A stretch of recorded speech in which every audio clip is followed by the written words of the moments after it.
आणि वरचे त्यांनी द्यावे तर किती शेतकरी कव्हर होतात? होतात तर 12 लाख, पण त्यातले 6 लाख शेतकरी असे होते की ज्यांना 10-12 हजार रुपये भरले तरीही 50 हजाराचा फायदा त्या ठिकाणी मिळत होता. आणि म्हणून दोन्ही गोष्टी त्यात होत होत्या. शेतकऱ्याला फायदाही मिळत होता आणि पुन्हा जो काही रिपोर्टमध्ये म्हटलं होतं की कर्ज भरण्याची प्रवृत्ती कमी होऊ नये या दृष्टीनं तुम्ही कारवाई करा, ती कारवाई देखील आपल्याला करता येत होती. आणि म्हणून त्या रिपोर्टच्या पलीकडे जाऊन आपण हा विचार केला की 50 हजारापर्यंत आपण द्यावं. आणि 1 लाखापर्यंत गेलं तर जवळपास या 12 लाखातले 9 लाख शेतकरी हे 10-12 हजार रुपये भरून त्या ठिकाणी पात्र होत होते. आणि म्हणून या दृष्टीने हा निर्णय घेतला होता. दुसरा निर्णय हा आपण चालू कर्ज आपल्या नागरिकांनी किंवा शेतकऱ्यांनी भरावं याकरता त्याची एक अट आपण लावली होती.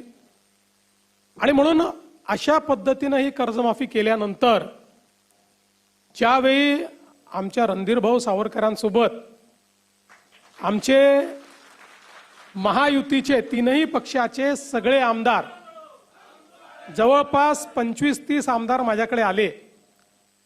आणि माझी सवय आहे, मी सत्य नेहमी सांगतो, कारण आर्थिक शिस्त ही असली पाहिजे. आणि म्हणून मी त्यांना समजावून सांगितलं की मला पैसे जास्त लागणार नाही, 4,000 कोटी लागणार आहेत. 36,000 कोटी दिले तर 40,000 द्यावे लागतील. पण आर्थिक शिस्त देखील आपल्याला लावली पाहिजे, कारण भविष्यात आपल्या जिल्हा बँका जर वाचवायच्या असतील तर कर्ज भरण्याची प्रवृत्ती वाढली पाहिजे, या दृष्टीनं घेतलेला हा निर्णय आहे. पण आलेल्या सगळ्या आमदारांनी मला त्या ठिकाणी सांगितलं की तुमचं आर्थिकदृष्ट्या किती बरोबर असेल तरी देखील हे जे शेतकरी बाहेर राहत आहेत त्या शेतकऱ्यांच्या मनामध्ये नेहमीच हे राहील की 56 लाखाला दिलं आणि आम्हाला मात्र सोडून दिलं. त्यामुळे तुम्ही हा निर्णय बदलवा. आणि मग त्या सगळ्यांचा आग्रह मला योग्य वाटला.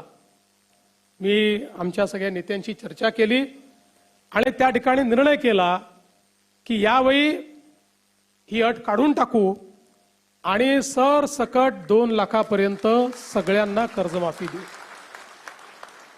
त्यामुळे आता जे 19च्या योजनेतही पात्र होते पण नंतर डिफॉल्टमध्ये गेले तेही 12 लाख शेतकरी याच्यामध्ये पूर्णपणे एकही पैसा त्यांना भरण्याची आवश्यकता नाही. दुसरं महत्त्वाचं आपण केलं, ज्याचा उल्लेख कुटे साहेबांनी केला होता, की उद्योगजींच्या कर्जमाफीमध्ये 2,01,000 रुपया एवढं जरी तुमचं कर्ज झालं तरी तुम्हाला एकही पैसा मिळाला नाही, एकही नाही. आम्ही म्हटलं असं नाही. एकतर आपले 80% शेतकरी अल्पभूधारक आहेत, त्यामुळे ते 2 लाखाच्या आतले आहेत.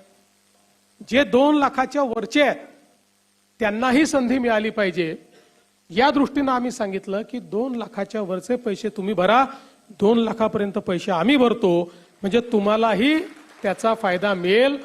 अशा पद्धतीनं त्यांनाही फायदा दिला. आणि अर्थात दुसरी गोष्ट जी आमच्या या शिष्टमंडळाने मला सांगितली ती मला 1 मिनिटात पटली. त्यांनी माझाच विषय माझ्यावर उलटवला. ते म्हणाले तुम्हीच घोषित केलाय अल निनोचं वर्ष आहे. मग अल निनोच्या वर्षामध्ये जर शेतकऱ्यांवर संकट आहे तर अशा वेळी तुम्ही जर चालू वर्षाचे पैसे भरा असं त्यांना सांगितलं तर शेतकऱ्यांवर हे नवीन संकट तुम्ही करताय. मी म्हटलं तुमचं म्हणणं बरोबर आहे. तात्काळ तीही अट आपण काढून टाकली. त्यामुळे आता ज्यांना 50,000 रुपये प्रोत्साहनपर मिळणार आहेत त्यांनी जे 26-27 लगतचे जे मागचे 3 वर्ष आहेत त्या 3 वर्षातल्या कुठल्याही 2 वर्षामध्ये त्यांनी जर त्या ठिकाणी पैसे भरलेले असतील तर त्यांनाही 50,000 रुपये प्रोत्साहन देण्याचा निर्णय हा आपण घेतलाय. खरं म्हणजे शेतकरी बंधू भगिनींनो, आपण जर बघितलं तर कर्जमाफी हा काही अंतिम उपाय नाहीये. आपण विचार करा, जर राज्यामध्ये शेतकऱ्यांना 7 ते 8 वर्षात 3 वेळा कर्जमाफी द्यावी लागत असेल तर कुठेतरी आपल्या शेतीसमोरचे प्रश्न फार गंभीर आहेत.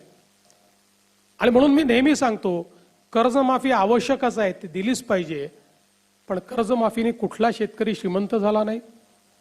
कर्जमाफीने कुठला शेतकरी परमनंट त्या कर्जाच्या विळख्यातनं बाहेर पडला नाही. जर आपली शेती फायद्याची करायची असेल तर वेगवेगळ्या प्रकारच्या उपाययोजना केल्याशिवाय शेती फायद्याची होऊ शकत नाही. आज आपण बघा,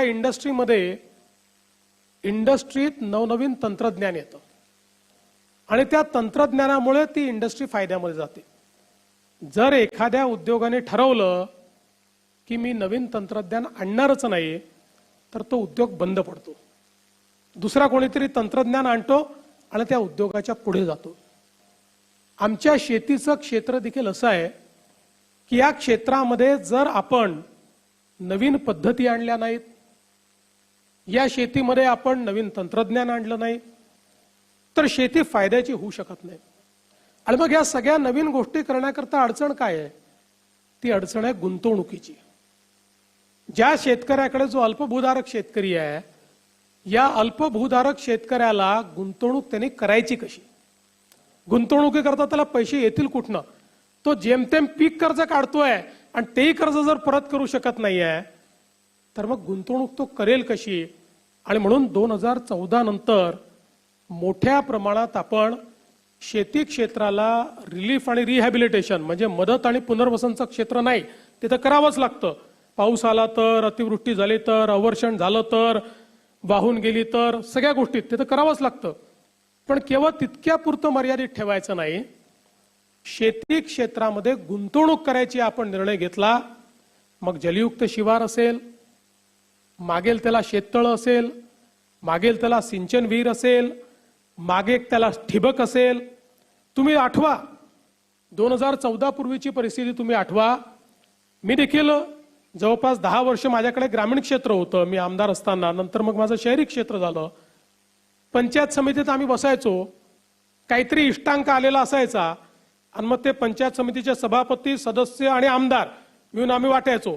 4 तुझ्याकडे, 2 तुझ्याकडे, 4 तुझ्याकडे, 5 तुझ्याकडे. आणि त्या वाटणीतही आम्ही एवढं खुश असायचो की जणू काय शेतकऱ्याला आपण दिलेला आहे अशा पद्धतीची बंदरबाट आपण करायचो. मी सांगितलं की पद्धतीच दूर झाली पाहिजे आणि मग सगळ्या गोष्टी मागेल त्याला, ज्याला आवश्यकता त्याने मागावं, आपण त्याला देऊ, अशा पद्धतीनं मागेल त्याला शेततळ्यांची योजना आपण आणली. महाराष्ट्रामध्ये लाखो शेततळी आपण तयार केली. आज तुम्ही बघा, म्हणजे आम्हाला संधी मिळते अनेक वेळा हेलिकॉप्टरमधून जाण्याची, अलीकडच्या काळात मी वापरत नाहीये, पण अनेक जिल्हे असे आहेत आणि मराठवाड्यातले देखील अनेक जिल्हे असे आहेत की जे कोरडे जिल्हे आहेत, पण तुम्ही वरून जर बघितलं ना तर प्रत्येक शेतात शेततळ तुम्हाला भेटतं. आणि ते विचारा कधी झालेलं आहे? हे मागेल त्याला शेततळ्याच्या आपल्या योजनेत झालेलं आहे. आज जे काही पाणी आहे ते आपण साठवू शकतो. आणि मग आताच्या परिस्थितीत अल निनो मध्ये